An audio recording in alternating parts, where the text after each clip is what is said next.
Petrol और diesel की कीमतों में मुसलसल इजाफा हो रहा है। आज छठे दिन भी पेट्रोल और डीजल की कीमतों में इजाफा हुआ है। दिल्ली में पेट्रोल 28 पैसे के इजाफे के साथ 70 रुपये 41 पैसे फी लीटर, जबकि डीजल 29 पैसे इजाफे के साथ 64 रुपये 47 पैसे फी लीटर पहुंच गया है।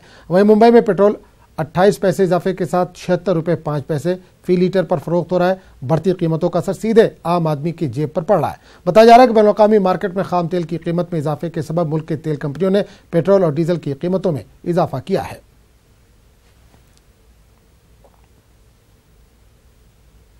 और इस पूरे मामले में बात करने के लिए हम सीधे रुख करेंगे दिल्ली का, जहां से हमारी नुमाइंदा नीलू सिंह इस वक्त सीधे तौर पर जुड़ रही हैं। नीलू, आज छठा दिन है, लगातार पेट्रोल और डीजल की कीमतों में इजाफा हो रहा है। क्या कहेंगे, क्या कहना है पब्लिक का, क्या रद्द-ए-अमल आ रहा है? बिल्कुल, मैं आपको बता दूं कि जो 2019 का आगाज हुआ है उसमें महंगाई की मार आम लोगों को पड़ी है। जो तेल की कीमतें हैं वो लगातार पिछले 5-6 दिनों से बढ़त बनाए हुए हैं। अगर आज की कीमत की बात की जाए तो पेट्रोल की कीमत आज दिल्ली में 73 रुपये 50 पैसे है, जबकि अगर डीजल की बात की जाए तो ये करीब 64 रुपये 56 पैसे दर्ज की गई है। तो महंगाई की मार आम लोगों पर पड़ रही है और लोगों का कहना है कि बीच में थोड़ी सी राहत मिली थी, लेकिन अब एक बार फिर से पेट्रोल और डीजल की जो मार है वो लोगों पर पड़ रही है और लोग इससे खासे परेशान हैं। बिल्कुल नीलू सिंह, ये भी जानना चाहेंगे कि कोई भी महंगाई हो, महंगी चीज़ें होती हैं, उसको सीधे आम चुनाव से जोड़ा जा रहा है।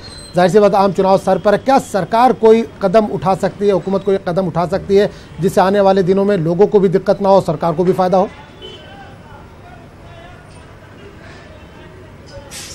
देखिए, मैं आपको बता दूं कि जब भी इस तरह से तेल की कीमतों में इजाफा दर्ज किया जाता है तो सरकार का एक ही वक्तव्य होता है, एक ही बात सरकार कहती है कि अंतर्राष्ट्रीय मार्केट में जो क्रूड ऑयल है उसकी कीमतों में इजाफा हो रहा है। और यही वजह है कि जो देश में जब तेल की कीमतें बढ़ती हैं तो उसकी एक वजह बताती है सरकार कि अंतर्राष्ट्रीय मार्केट में बढ़ने के कारण देश में भी तेल की कीमत बढ़ी है। लेकिन अभी फिलहाल सरकार इस तरफ कोई कदम उठाने नहीं जा रही है, क्योंकि बीच में हमने देखा था जून जुलाई के महीने में लगातार कई महीनों तक तेल के जो दाम थे वो बढ़े थे, फिर सरकार ने उसे घटाया था, लेकिन अभी एक बार फिर से 5-6 दिनों से बढ़ रहे हैं। लेकिन अभी सरकार की तरफ से किसी तरह का कोई इंडिकेशन नहीं है कि जो दाम है उसमें कमी की जाएगी और लोगों को राहत मिलेगी।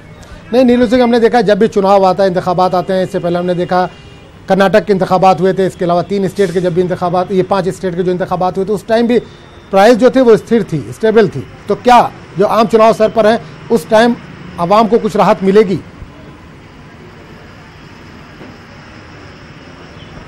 देखिए, मैं आपको बता दूं कि लगातार हमने भी देखा है कि जब भी चुनाव आते हैं तब तेल के दाम या तो रुक जाते हैं या तो थोड़े से घटा दिए जाते हैं। क्योंकि अभी जो लोकसभा चुनाव है उसमें थोड़ा सा वक्त है, तो हो सके कि जो तेल कंपनियां हैं वो जहां घाटे में चल रही थी उसको थोड़ा सा मुनाफा कमाने का सरकार की तरफ से मौका दिया जा सके, या फिर जो उनकी जो लागत लगातार बढ़ती जा रही है उसमें थोड़ा सा उनको कमाने का मौका दिया जाए। लेकिन अभी फिलहाल तो इस तरह का कोई इंडिकेशन नहीं है, कोई टैक्स में माफी नहीं करने जा रही है या किसी तरह के प्राइस में कमी करने नहीं जा रही है। हाँ, अगर जैसे जैसे चुनाव नजदीक आएंगे तो हो सकता है कि लोगों को थोड़ी सी राहत मिले तेल के मामले में। चलिए नीलू सिंह, इस तमाम जानकारी के लिए आपका बहुत बहुत शुक्रिया।